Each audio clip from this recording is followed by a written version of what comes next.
नमस्कार दोस्तों, स्वागत है आपका एक बार फिर से आपके अपने यूट्यूब चैनल कंपटीशन प्रिपरेशन पे।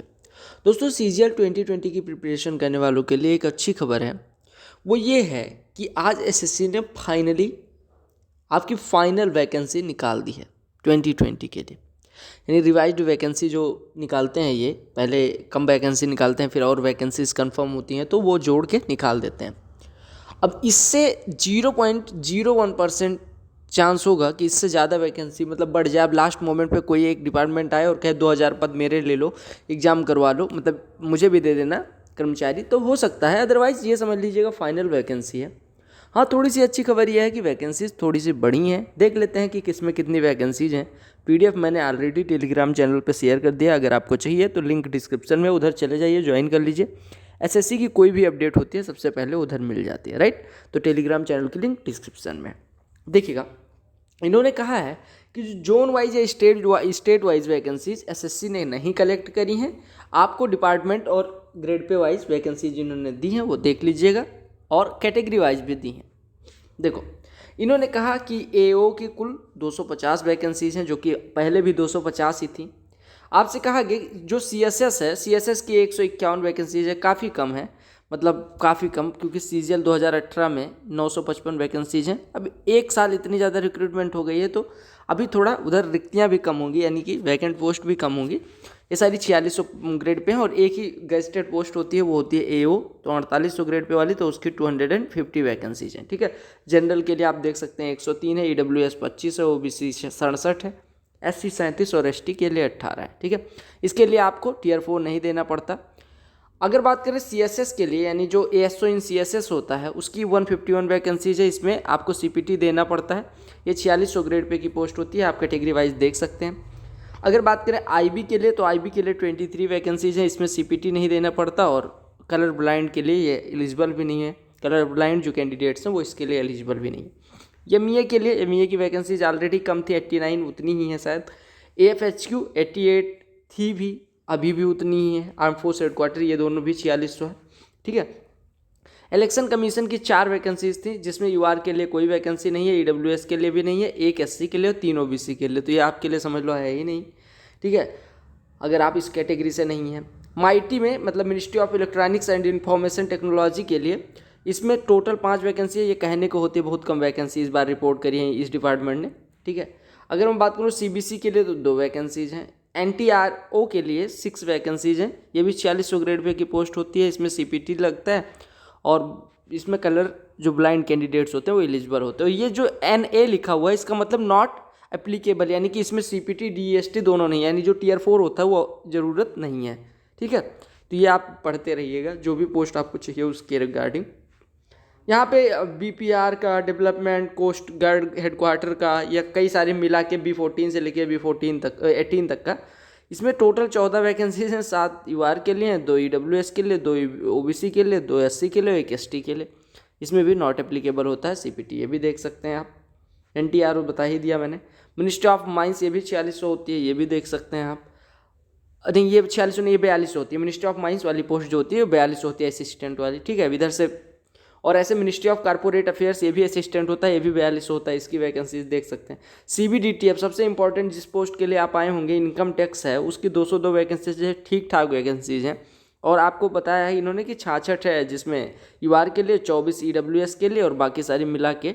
तो इसमें आपको पता होगा CPT नहीं लगता है, यानी कि आपको अगर इनकम टैक्स इंस्पेक्टर बनना है तो टाइपिंग टेस्ट आपको पास करने की ज़रूरत नहीं है। अगर आप उसमें फेल भी हो जाते तो भी कोई दिक्कत नहीं है। पिछली बार मतलब 2017 में एक लड़के का कुछ 23 या 24 रैंक था, वो CPT फेल हो गया था, उसकी जो DEST थी उसी में मतलब 10 पॉइंट समथिंग % एरर हो गई थी, जबकि वो इनकम टैक्स भर के आया था, इनकम टैक्स इंस्पेक्टर बन गया, राइट। अब देखो CBIC, अगर सेंट्रल एक्साइज इंस्पेक्टर, तो इसकी वैकेंसीज कम हुई हैं, 1216 ही हैं। हालांकि और बार ज़्यादा रहती है, 2000 के आसपास रहती है, लेकिन इस बार 1216 है। ठीक है। अगर मैं बात करूँ CBIC के लिए, जो प्रिवेंटिव ऑफिसर है, सबसे ज़्यादा वैकेंसी इसी की बढ़ी है, 878 वैकेंसी है अभी तक, शायद मतलब 2017, 18, 19 में और 20 में सबसे ज़्यादा इसी में है, 878। इसमें अगर, यानी कि आपके पास PO बनने के चांसेस ज़्यादा हैं। PO भी बहुत अच्छी वर्दी वाली पोस्ट होती है, यूनिफॉर्म वाली। तो ये पे लेवल 7 की होती है, 4600 ग्रेड पे। इसमें CPT चाहिए होता है, बस कलर ब्लाइंड आप नहीं होने चाहिए, तो आपका हो जाएगा। ठीक है। एग्जामिनर जो लोग बोलते हैं कि रुआब के ले जाएंगे, पैसे हैं, ये हैं, वो हैं, उसकी 33 वैकेंसीज़ हैं। और इसमें पे लेवल 7 की ये भी है, 4600 CPT चाहिए और इसके लिए कलर ब्लाइंड नहीं होने चाहिए आप। इन्फोर्समेंट डायरेक्टरेट पावरफुल जॉब है, ED अच्छी नौकरी है, इसमें वैकेंसीज ठीक ठाक हैं, 114 वैकेंसीज है, इसमें CPT नहीं चाहिए और ना कलर ब्लाइंड कैंडिडेट एप्लीकेबल है। CBI में SI की बहुत कम वैकेंसीज है, 11 वैकेंसीज आप देख सकते हैं। EWS से अगर आप लेना चाहें तो 0 वैकेंसीज आपको नहीं मिल पाएगा, अनरिजर्व्ड से 6 वैकेंसीज हैं। आपको CPT नहीं देना होगा और कलर ब्लाइंड है तो भी चलेगा। 4600 ग्रेड पे जो लेवल 7 लिखा हुआ है सारी 4600 है और लेवल 6 जो लिखा हुआ है वो 4200 ग्रेड पे है, राइट। मिनिस्ट्री ऑफ कम्युनिकेशन की अगर हम बात करें, इंस्पेक्टर पोस्ट ये होती है तो ये भी 4600 है, इसकी टोटल 43 वैकेंसीज हैं, आप देख सकते हैं। इसमें CPT नहीं चाहिए और कलर ब्लाइंड कैंडिडेट्स सूटेबल है इसके लिए। जो ऑडिटर जनरल DA जो वैकेंसीज होती हैं, DA की 400 वैकेंसीज है, ठीक ठाक बहुत अच्छी वैकेंसीज हैं, तो आप लोग DA के लिए, DA होम स्टेट जिसको मिल जाता है, कई बार वो ITI अदर स्टेट नहीं लेते, तो DA बहुत अच्छी पोस्ट है और 4200 ग्रेड पे में सबसे अच्छी पोस्ट में से एक है। इसमें CPT नहीं लगता, कलर ब्लाइंड कैंडिडेट हो जाता है। तो जो लोग CPT में जिनको डाउट होता है वो टक से अच्छे नंबर ला के और यही भर देते हैं, होम स्टेट लेके चले जाते हैं, राइट। बस यही है कि इनका ये पता होना चाहिए आप RTI लगा के कि आपके स्टेट में वैकेंसी है या नहीं। NIA की 11 वैकेंसीज हैं 4200 ग्रेड पे की, इसमें दोनों मतलब कलर ब्लाइंड कैंडिडेट्स सूटेबल नहीं होता और CPT नहीं लगता।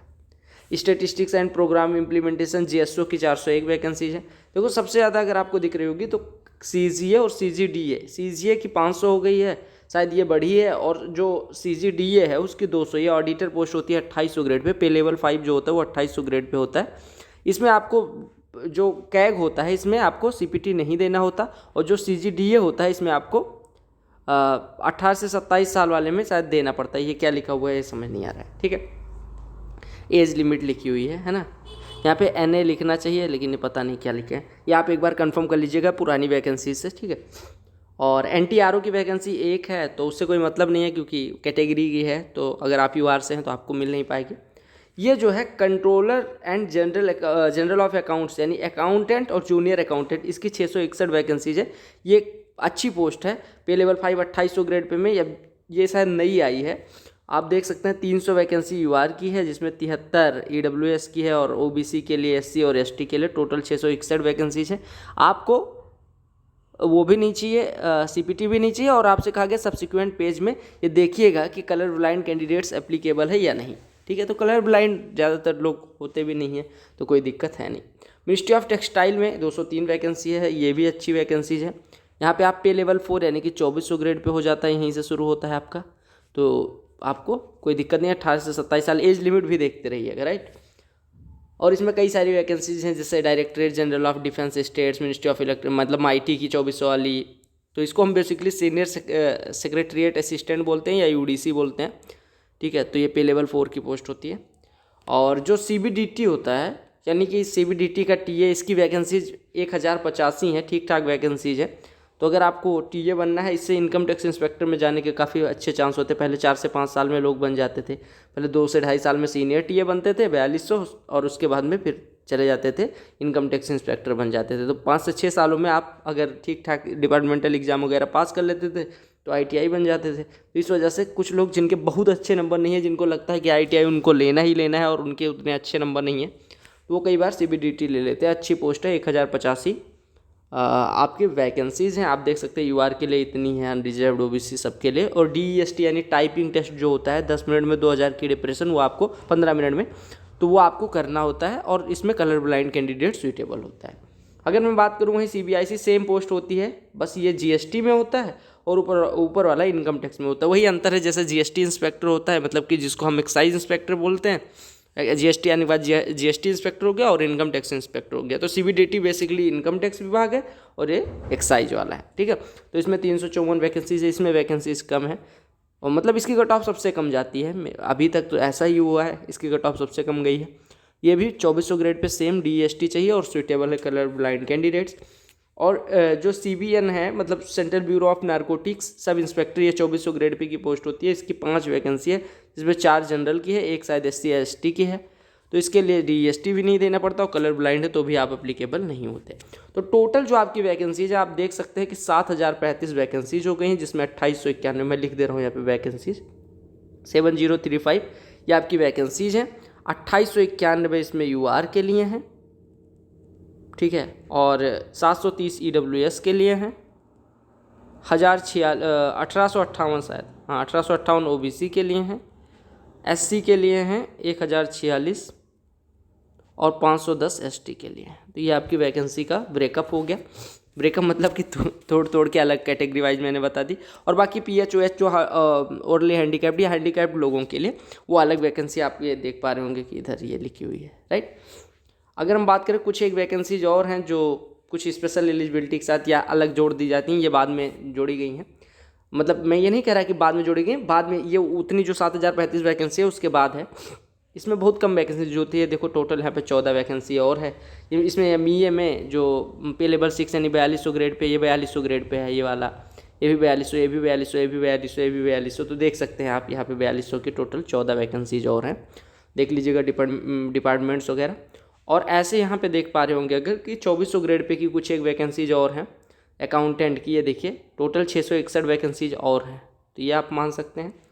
और 2400 grade pay ministry of communication में है 2 पोस्ट और एक CGA में है, ठीक है। और ऐसे देखिए मिनिस्ट्री ऑफ टेक्सटाइल और ये सब मिला के तो 122 वैकेंसी इधर है, ठीक है। तो 122 वैकेंसी इसमें देख लीजिएगा कैटेगरी वाइज यहाँ पे लिखा हुआ है अलग अलग, तो ये भी आप देख लीजिएगा। ये भी 2400 ग्रेड पे की पे लेवल 4 की है, तो कोई वो ऐसा नहीं है। और मिनिस्ट्री ऑफ वाटर रिसोर्सेज इधर कुल मिला के 203 वैकेंसीज हैं। तो कहने का मतलब कुल मिला के ऐसा नहीं है कि मतलब 7035 ही हैं, इधर भी थोड़ी सी और एक्स्ट्रा भी हैं, तो आप जोड़ सकते हैं टोटल वैकेंसीज को कंबाइन करके, ठीक है। तो जैसा आप लोग परेशान थे कि वैकेंसी बढ़ेगी ही नहीं या बढ़ेगी कि तो कितनी बढ़ेगी, वो सारी चीज़ें SSC ने क्लियर कर दी हैं। आप ये मान के चलिएगा कि इससे वैकेंसीज बढ़ने के बहुत कम चांस होंगे। हालांकि बढ़ भी सकती है, मैं ये बिल्कुल नहीं कह रहा कि बिल्कुल ही नहीं बढ़ सकती, लेकिन बहुत कम चांस होते हैं जब दोबारा वैकेंसी दे देते हैं उसके बाद। तो मैं ये बिल्कुल डिमोरल नहीं कर रहा हूँ आपको। ये है अपना चैनल, इस पर मैंने CGL और CHSL 2020 की जो तैयारी कर रहे हैं उनके लिए और CPO 2020 की उनके लिए कुछ लिखा है कि आप लोग इस चैनल पे जाइएगा और यही देखिए मैसेज यहाँ पे पिंड भी है, पिन इसको बोलते हैं। यहाँ पे क्लिक करके आप सीधे उस मैसेज पे पहुँच जाएंगे। इसमें मैंने बताया कि आप अगर तैयारी करना चाहते हो तो कैसे करेंगे। पहले CHSL का सॉल्व पेपर, ये लिंक दिख रही होगी, ये जो ब्लू कलर की, इस पर क्लिक करेंगे तो सीधे आप CHSL 2019 के सभी शिफ्ट वाइज सॉल्व पेपर पे पहुंच जाएंगे। इस पर क्लिक करेंगे तो CGL 2019 के सभी सॉल्व पेपर्स पे पहुंच जाएंगे। इस पर क्लिक करेंगे तो CPO के सभी सॉल्व पेपर्स पे पहुंच जाएंगे। इस पर नीचे वाले पे क्लिक करेंगे तो SSC फेज 8 पे पहुंच जाएंगे और ये CGL मेंस पे। तो ये 5 चीज़ें तो आपको पहले शुरुआत में कर ही लेनी है। ये कम से कम 2 से 3 बार आपको करनी है और मैंने ऑलरेडी इनकी शिफ्ट वाइज वीडियो बना के प्लेलिस्ट बना दी है। तो ये प्लेलिस्ट आप रट डालो, जितनी बार मन करे, जितनी बार रटोगे उतनी बार जान लो फ़ायदा है। जितनी बार रिवाइज कर पाओ, तो 2 से 3 बार तो आपको एग्जाम से पहले कर ही लेना है। वीडियो इस वजह से बनाई है, प्लेबैक स्पीड 2 में डालो, टकाटक देख डालो, कोई दिक्कत नहीं है, आप कर लोगे। और इम्पॉर्टेंट PDFs और जो इम्पॉर्टेंट क्लासेज हैं, जो टॉपिक्स अभी हमने CHSL के, CGL के और CGL मेंस के, CPO के, जो टॉपिक वाइज, देखो अभी एग्जाम रिसेंट वाला हुआ है CHSL 19, तो CHSL 19 का, ठीक है, CHSL 19 का, CPO 2020 का प्लस CPO जो 2019 है, 2020 जो भी हुआ है अभी रिसेंट में, और CGL मेंस का, इनका टॉपिक वाइज आपको सोल्यूशन प्रोवाइड करूंगा। जिसमें एक टॉपिक, जैसे मैंने टाइम एंड वर्क उठाया तो इसके कुछ क्वेश्चन जो पूछे गए सारी शिफ्ट में, इसके सारे क्वेश्चन जो उस टॉपिक से पूछे गए, और CGL मेंस के जो क्वेश्चंस हैं उन सबको कंपाइल करके मैं एक वीडियो प्रोवाइड करूंगा। वो आपके लिए वो और ज़्यादा हेल्पफुल होगी। लेकिन पहले आप ऐसे कर लें, शिफ्ट वाइज कर लें, ये आपके लिए इंपॉर्टेंट है। और अगर आपको टॉपिक वाइज वीडियो चाहिए तो चैनल पे आप जाएंगे, देख सकते हैं, ऐसे चैनल पे जाके प्लेलिस्ट सेक्शन में जाएंगे अपने चैनल पे, ये देखो यहाँ पे CHSL 2020 topic wise solve paper हमने शुरू कर दिया है। ये देखो CHSL 20, ये ऐसे नीचे जाओगे तो यहाँ पे आपको बहुत सारी प्लेलिस्ट मिल जाएंगी, जिसमें अभी हम टॉपिक वाइज बता रहा हूँ। देखो जैसे ज्योमेट्री है, तो ज्योमेट्री में जो प्रीवियस ईयर 2018-19 के सारे क्वेश्चन हैं वो टॉपिक वाइज। यहाँ पे देखो CGL 2019 के टॉपिक वाइज सोल्यूशन है। 13 टॉपिक टोटल पूछे गए थे, 13 टॉपिक के अलग अलग वीडियो मैंने प्रोवाइड कर दिए, यहाँ पे देख पा रहे होंगे। DI की जितने CGL CHSL सब में पूछे गए, ये DI। ऐसे देखो CGL 2019 के Tier 1 के सभी 18 पेपर्स, ये सीजीएल मेंस मैथ जो क्लासेस लिखी हुई है इस पर आप क्लिक करेंगे सीधे तो इस तरह की प्लेलिस्ट खुल जाएगी, जो 2011 से लेकर 18 तक अभी तक जितने क्वेश्चंस पूछे गए सारे क्वेश्चंस की वीडियो आपको मिल जाएगी मेंस में जो पूछे गए, राइट। अगर आप ऐसे वापस आएंगे तो यहाँ पे देख सकते हैं कि पिछले सालों की जो प्रीवियस ईयर सॉल्व पेपर्स हैं वो भी मैंने आपको करवाए हैं टॉपिक वाइज भी, और ये देखो यहाँ पे लिखा होगा कि topic wise previous year solve papers MTS CGL CHSL सबके। ये देखो सीपीओ 2019 का शिफ्ट वाइज करवाया है, तो सीपीओ के 2020 मतलब 2019 सब करवा दिए हैं। तो आई होप आपको वीडियो पसंद आई होगी, जो मैंने सारी चीज़ें बताने की कोशिश करी वो समझ में आई होंगी।